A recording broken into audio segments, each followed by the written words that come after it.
Yo, welcome to Containing Luxury. So we're gonna make this super quick because it's raining on the really expensive Ryan's camera.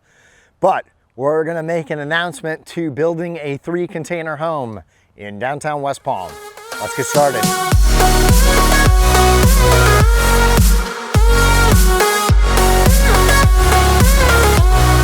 Okay guys, so we just wanted to inform you, this is gonna be a quick, simple, straight to the point video. But we have a 3-container home. We're gonna show you the floor plan and we're going to build it.